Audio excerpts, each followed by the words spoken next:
ក្របជំរាបសួរទៅដល់បងប្អូនទាំងអស់គ្នាដែលតែងតែនិយមតាមដានទស្សនាកម្មវិធី Tea និង Coffee Talk ដែលកម្មវិធីនេះតែងតែពំនាំនៅប្រធានបទល្អៗពាក់ព័ន្ធជាមួយនឹងបញ្ហាទៅលើសង្គមការងារក៏ដូចជាដំណោះស្រាយក៏ដូចជាយោបល់ជូនទៅដល់បងប្អូនទាំងអស់គ្នាដែលតែងតែប្រឈមមុខជាមួយនឹងបញ្ហាហើយក៏ត្រូវការដំណោះស្រាយក៏ប៉ុន្តែអ្នកទាំងអស់គ្នាជាប់គៀងពេលខ្លះយើងត្រូវការបុគ្គលមួយចំនួនដែលគាត់មានជំនាញខាងនឹងដើម្បីជួយរកជាដំណោះស្រាយទៅដល់បងប្អូនទាំងអស់គ្នាអញ្ចឹងថ្ងៃនេះកម្មវិធីក៏មាន topic ប្រធានបទមួយដែលពិសេសហើយប្រធានបទនេះគឺតែងតែកើតមានតែគ្រប់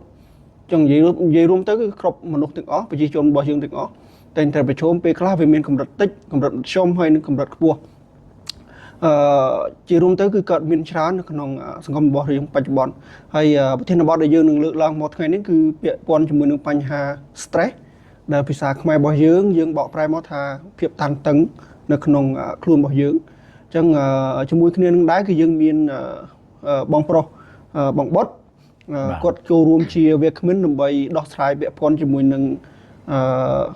ក៏ដូចជាផ្ដល់ជាយោបល់ក៏ដូចជារៀបរាប់ជាក់ស្ដែងពាក់ព័ន្ធជាមួយនឹងប្រធានបទរបស់យើងថ្ងៃនេះអញ្ចឹងជំរាបសួរបងបាទជំរាបសួរបាទអញ្ចឹងសុខសប្បាយបងណាសុខសប្បាយធម្មតាបាទអូខេអញ្ចឹងអរគុណច្រើនមែនទែនចំពោះការចំណាយពេលវេលាចូលរួមនៅក្នុងកម្មវិធីរបស់ខ្ញុំហើយថ្ងៃនេះដែរខ្ញុំសង្ឃឹមថាបងប្អូនទាំងអស់គ្នាដែលចូលរួមតាមដានទស្សនានៅកម្មវិធី Tea and Coffee Talk ហ្នឹងគាត់អាចទទួលយកចំណេះដឹងល្អៗពីបងអញ្ចឹងដំបូងចង់ឲ្យបងជួយណែនាំខ្លួនក៏ដូចជាជម្រាបសួរទៅដល់ទស្សនិកជនទាំងអស់គ្នាបន្តិចបាទអូខេជាដំបូងបាទជម្រាបសួរបងប្អូនហើយនឹងអរគុណទស្សនិកជនដែលកំពុងតាមដានកម្មវិធី Tea and Coffee Talk បាទពិតជាមានកិត្តិយសមែនដែលបានចូលរួមកម្មវិធីនេះហើយខ្ញុំបាទឈ្មោះគោយបុតជាប្រធានផ្នែកបណ្ដុះបណ្ដាលនៅក្រុមហ៊ុនអន្តរជាតិមួយបាទអញ្ចឹងថ្ងៃនេះខ្ញុំនឹងមកចែករំលែកនៅបទពិសោធន៍ជាក់ស្ដែងមួយចំនួនដែលបានឆ្លងកាត់ខ្លួនឯងដើម្បីជួយដល់បងប្អូនឬក៏ជួយដល់មិត្តភ័ក្តិទាំងឡាយដែលគាត់អាចថាកំពុងតែជួបប្រទះឬក៏មានបញ្ហាតាក់ទងទៅនឹងបញ្ហា stress នេះបាទអរគុណច្រើនមែនទែនបងអញ្ចឹងបងប្អូនទាំងអស់គ្នាបានដឹងពាក់ព័ន្ធជាមួយនឹងជីវប្រវត្តិដែលវាគ្មិនរបស់យើងបានលើកឡើងអញ្ចឹងកុំឲ្យខាតពេលវេលាយូរយើងចង់ធ្វើវីដេអូឲ្យវារៀងខ្លីប៉ុន្តែមានន័យហើយអាចជួយទៅដល់បងប្អូនទាំងអស់គ្នាអញ្ចឹងដំបូងចង់ឲ្យបងជួយឲ្យនិយមន័យពាក់ព័ន្ធជាមួយនឹង stress យើងនិយាយ stress ទៅ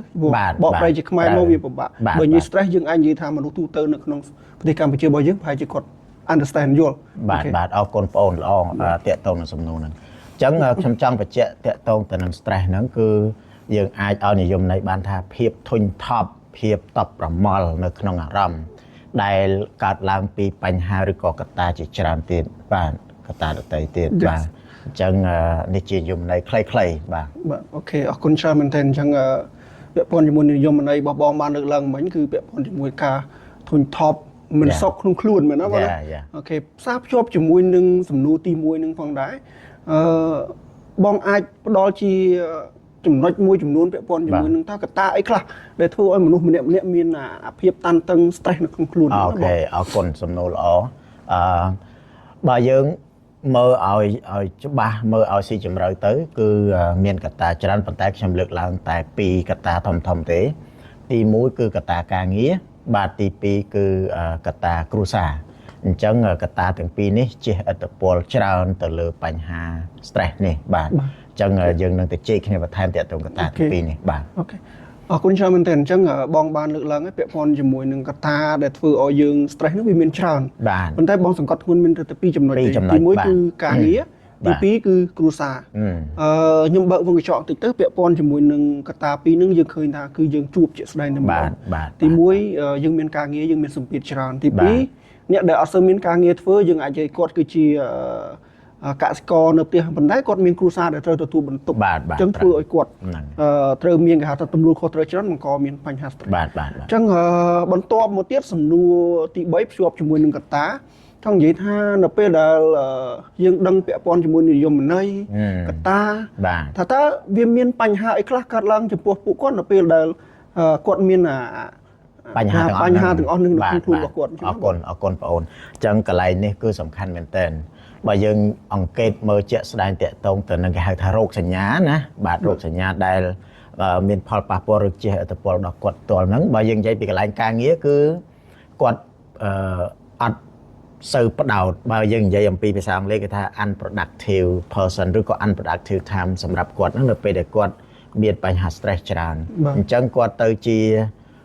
ស្មុគស្មាញច្រើនគាត់អត់ focus ទេដោយសារតែគាត់អត់អាច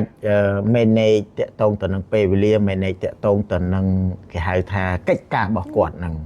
អញ្ចឹងធ្វើឲ្យគាត់ហ្នឹងអត់ productive ទេធ្វើឲ្យគាត់អាច miss deadline ធ្វើឲ្យគាត់នឹងមានអារម្មណ៍ថាពេលខ្លះគាត់អត់ចង់ទៅជែកឬក៏និយាយជាមួយនឹងមិត្តភ័ក្តិឬក៏ក្រុមការងារទេអញ្ចឹងអានឹងក៏ជាបញ្ហាដែរដោយឡែកបើយើងមើលតាក់ទងកត្តាអារម្មណ៍ដែរកត្តាអារម្មណ៍របស់គាត់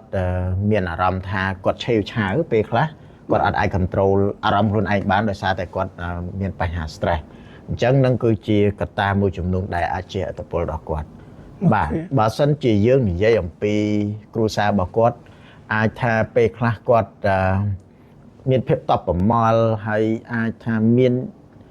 ធ្វើឲ្យគាត់នឹងអាចបង្កជារឿងរ៉ាវច្រើននៅក្នុងគ្រួសារគ្រាន់តែរឿងតិចតួចបានដោយសារកត្តា stress ហ្នឹងក៏ធ្វើឲ្យមានបញ្ហាដែរបាទអូខេអរគុណនឹងឲ្យបងពាក់ព័ន្ធជាមួយនឹងគ្រួសារកាលពីខ្ញុំនៅក្មេងខ្ញុំសង្កេតឃើញជាឪពុករបស់ខ្ញុំឬក៏មាឬក៏ក្នុងគ្រួសារដទៃគឺគាត់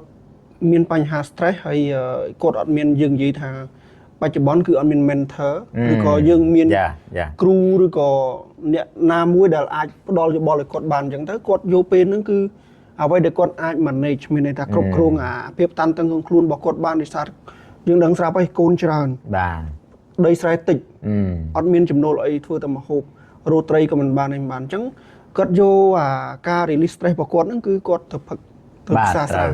ភាសាស្រាហើយកាលពីក្មេងខ្ញុំឆ្ងល់ណាតែហេតុអ្វីបានជាពួកគាត់ចូលចិត្តហូបស្នាហូបអីហើយដល់ពេលយើងធំឡើងរៀនបានឆ្លងកាត់អញ្ចឹងទៅបានដឹងថាអញ្ចឹងនៅពេលដែលគាត់ stress កាលពីសម័យមុនគឺគាត់អត់មាន mentor អីទេអញ្ចឹងអ្វីដែលគាត់អាចធ្វើបានគឺជួបជុំមិត្តភ័ក្តិរបស់គាត់ផឹកស្រាសយើងនិយាយភាសាស្រុកស្រែផឹកស្រាសយើងហូបស្រាសឬហើយក៏ពេលខ្លះវាបង្កមានហិង្សាឬក៏ពេលខ្លះគ្រួសារដែលល្អទៅគាត់អាចបងអាចបន្ថែមទៀតដែរតាក់ទងនឹង stress ហ្នឹងក៏អាចធ្វើឲ្យគាត់នឹងទៅជាគេងមិនលក់បាទគេហៅថាបើអង់គ្លេសគេថា insomnia ហ្នឹងគឺធ្វើឲ្យគាត់ពិបាកដំណេកតែម្ដងអញ្ចឹងដោយសារតែគាត់ស្មុគស្មាញដោយសារតែគាត់នឹងត្រូវមានរឿងគិតច្រើនអញ្ចឹងធ្វើឲ្យគាត់ប៉ះពាល់ដល់ដំណេកហើយនៅពេលដែលគាត់ប៉ះពាល់ដល់ដំណេកនេះគឺធ្វើឲ្យប៉ះពាល់ទាំងអស់តាក់ទងសុខភាពកត្តាសុខភាពរបស់គាត់ក៏ប៉ះពាល់ធ្វើឲ្យគាត់នឹងខ្សោយធ្វើឲ្យគាត់នឹងមើលទៅអត់ fresh អត់ active ទេអញ្ចឹងមើលនៅពេលដែលគាត់មកកន្លែងការងារក៏គាត់អត់ productive ហើយក៏គាត់អត់ stay active ដែរអញ្ចឹងយើងឃើញថាមានកត្តាច្រើនប៉ះពាល់រហូតដល់អ្នកខ្លះអាចមានបញ្ហារហូតដល់ឡើងឈាមលើសសម្ពាធឈាមមានបញ្ហាដល់បេះដូងទៀតដាច់សរសៃឈាមខួរក្បាលទៀតទាំងអស់ហ្នឹងគឺបាទវាប៉ះពាល់ដល់ទាំងសុខភាពហើយទាំងផ្លូវអារម្មណ៍ទៀតបាទអញ្ចឹងយើងឃើញថាប្រធានបទរបស់យើងគឺ stress គឺជាប្រធានបទប្រសើរមួយដែលបងប្អូនទាំងអស់គ្នាកំពុងតែប្រឈមហើយយើងឃើញថាពេលខ្លះយើងគិតថា stress វាគឺជាបញ្ហាតូចតាចទេក៏ប៉ុន្តែបើសិនជាយើងវិភាគឲ្យបានជ្រៅដូចជាបងជាវិទ្យាបងបានលើកឡើងយើងឃើញថាវាមានបញ្ហាច្រើនមែនទែនបាទអូខេអញ្ចឹងត្រឡប់មកវិញបងយើងឃើញហើយយើងដឹងពីកត្តាបញ្ហាហើយបងធ្លាប់ឆ្លងកាត់ទាំងគ្រួសារក៏ដូចជាការងារហើយបងនៅតែមិនអាចមានថាបង fresh stay healthy អញ្ចឹងណាមានសុខភាពល្អអញ្ចឹងចង់ឲ្យបងជួយផ្ដល់ជាយោបល់ថាតើយើងមានចំណុចអីខ្លះវិធានការអីខ្លះដើម្បីហៅថាយើង stress ហើយឥឡូវនេះតែយើងធ្វើម៉េចដើម្បីឲ្យយើងកាត់បន្ថយភាព stress ឬក៏បំបត្តិភាព stress ក្នុងខ្លួនយើងទៅបានបងអរគុណបងអូនសំណួរនេះល្អព្រោះពេលដែលយើងមានបញ្ហាទាំងឡាយយើងត្រូវដឹងអំពីដំណោះស្រាយហើយអញ្ចឹងបើសិនជាយើងរកដំណោះស្រាយនឹងមិនឃើញទេយើងនឹងអាចមានបញ្ហារហូតដល់បញ្ហាសុខភាពឬក៏បាត់បង់ការងារទៀតអញ្ចឹងអ្វីដែលជាការទទូចឬក៏ផ្ដល់ជាគ្រាន់តែជាមតិយោបល់ទេដែលខ្ញុំឆ្លងកាត់ខ្លួនឯងទីមួយនៅកន្លែងការងារគឺត្រូវផ្ដោតទៅលើកិច្ចការណាដែលសំខាន់ បាទត្រូវមាន to do list បានន័យថាការងារណាដែលយើងធ្វើមុនការងារណាដែលយើងធ្វើបន្ទាប់អញ្ចឹងវានឹងជួយឲ្យយើងអាចផ្ដោតបានច្បាស់លាស់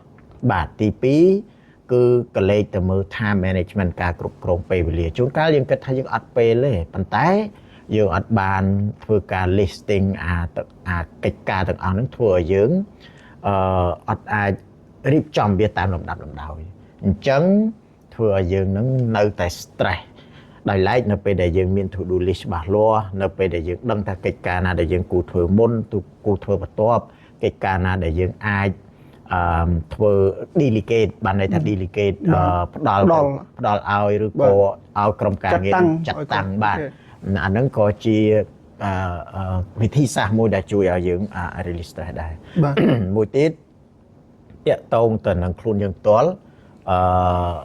ទម្លាប់បាទអ្វីដែលសំខាន់ហ្នឹងនៅពេលដែលយើង stress ដោយបងអូនលើកឡើងខាងដើមគឺជួបជុំគ្នាហូបចុកបាទដើម្បីបំបត្តិ stress ហ្នឹងហើយទៅគេងតាមពិតហ្នឹងមិនមែនជាដំណោះស្រាយដែលល្អទេអញ្ចឹងអ្វីដែលជាដំណោះស្រាយដែលល្អហ្នឹងគឺត្រូវមានពេលវេលាច្បាស់លាស់ថាអូខេក្រោយពីចប់ការងារហើយគឺត្រូវមានពេលហាត់ប្រាណលំហាត់ប្រាណមានពេលសម្រាប់ខ្លួនឯងអាចថាយ៉ាងតិចបំផុតកន្លះម៉ោងក្នុងមួយថ្ងៃឬក៏1ម៉ោងក្នុងមួយថ្ងៃឬក៏3ដង4ដងក្នុងមួយសប្តាហ៍ហ្នឹងគឺធ្វើឲ្យយើងថាសុខភាពផ្លូវកាយរបស់យើងណា stay healthy បាទ stay healthy អញ្ចឹងធ្វើឲ្យយើង release stress មួយចំនួនដែរដោយឡែកមួយទៀតក៏គេ suggest ដែរហើយក៏មានការ research មើលឃើញថា mindfulness ក៏ជួយដែរទី1ត្រូវមាន time ពេលវេលាសម្រាប់ធ្វើ meditation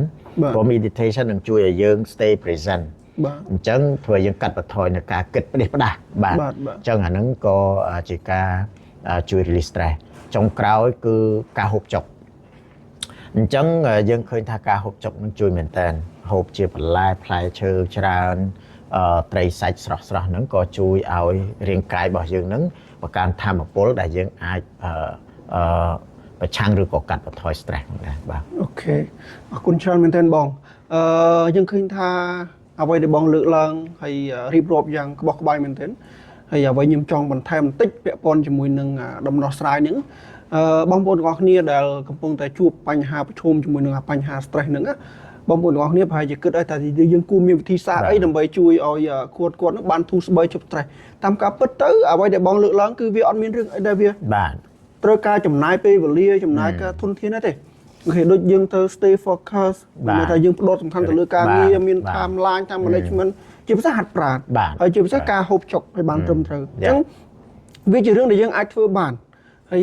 សង្ឃឹមថាបងប្អូនទាំងអស់គ្នាដែលប្រឈមជាមួយនឹងបញ្ហា stress ហ្នឹងអាចចាប់ផ្ដើមអនុវត្តទៅតាមអ្វីដែលបងបុតដែលជាវាគ្មានបានលើកឡើងហើយក៏ដូចជា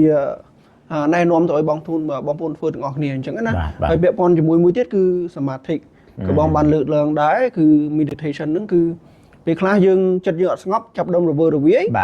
វាមានបញ្ហាវាចេះចូលអញ្ចឹងបើសិនតែយើងចិត្តស្ងប់យើងចង់និយាយថាចិត្តស្ងប់យើងគេងលក់ស្រួលហើយគេងលក់ស្រួលចាប់ដើមរកអីញ៉ាំដែលឆ្ងាញ់ហើយមានពេលហាត់កីឡាទៀតអូខេអញ្ចឹងអរគុណច្រើនមែនទែនបងបុតដែលបានចំណាយពេលវេលាផ្ទាល់ខ្លួនចូលរួមនៅក្នុងកម្មវិធី Tea and Coffee Talks ដែលកម្មវិធីនេះគឺតែងតែពំនាំនៅប្រធានបទល្អៗពាក់ព័ន្ធជាមួយសុខភាពពាក់ព័ន្ធជាមួយនឹងចំណេះដឹងការអប់រំឱកាសការងារក៏ដូចជាបទពិសោធន៍ផ្សេងៗដែលនឹងត្រូវបានចែករំលែកទៅដល់បងប្អូនទាំងអស់គ្នាដែលតែងតែតាមដាននៅក្នុងកម្មវិធីនេះអញ្ចឹងជាចុងក្រោយខ្ញុំសូមអរគុណទៅដល់បងប្អូនទាំងអស់គ្នាក៏ដូចជាអរគុណដល់បងបុតផងដែរហើយសង្ឃឹមថាបងប្អូនទាំងអស់គ្នាពេញចិត្តជាមួយនឹងប្រធានបទមួយហ្នឹងហើយសង្ឃឹមថាប្រធានបទមួយហ្នឹងអាចជួយឲ្យបងប្អូនទាំងអស់គ្នាហ្នឹងវាមានទោះបីជាមិនអាចជួយបងប្អូនទាំងអស់គ្នា 100% ក៏អាចបានត្រឹម50ឬក៏60% ដើម្បីឲ្យបងប្អូនទាំងអស់គ្នាចង់និយាយថាកាត់បន្ថយភាពតានតឹងនៅក្នុងខ្លួន stress ហ្នឹងហើយសង្ឃឹមថានៅកម្មវិធីបន្ទាប់ខ្ញុំនឹងពំនាំនៅប្រធានបទល្អៗដើម្បីចែកជូនទៅដល់បងប្អូនទាំងអស់គ្នាបាទអញ្ចឹងថ្ងៃនេះខ្ញុំធ្នូហើយរួមទាំងបងបុតក៏សូមជម្រាបលាហើយជូនពរបងប្អូនទាំងអស់គ្នារស់ស៊ីទទួលបានហើយនឹងមានសុខភាពល្អទាំងអស់គ្នាបាទជម្រាបលាបាយបាយ